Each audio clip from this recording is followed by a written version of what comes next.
Number 3, gawin mong customers ang iyong prospects. Pagkatapos mong makuha ang atensyon ng mga tao, hindi ibig sabihin na bibili na agad sila sa'yo. Ang matagumpay na pagbibenta ay nagsimula sa prospects na naging customers. Kapag walang customers, walang benta. At kapag walang benta, wala rin negosyo.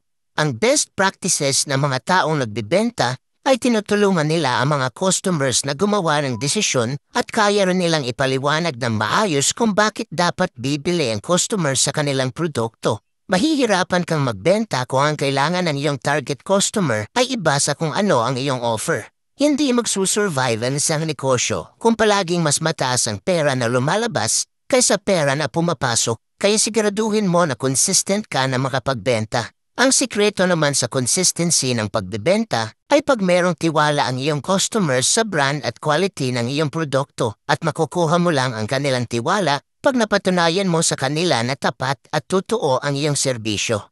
Pag-uusapan natin yan sa number 4. Ang patuloy na pagpasok ng income ay nanggagaling sa iyong ability ng pagbebenta.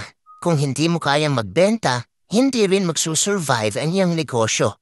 Ang patas at tapat na pagbebenta ay ang rason kung bakit merong customers na patuloy na gumagamit at bumibili ng iyong produkto.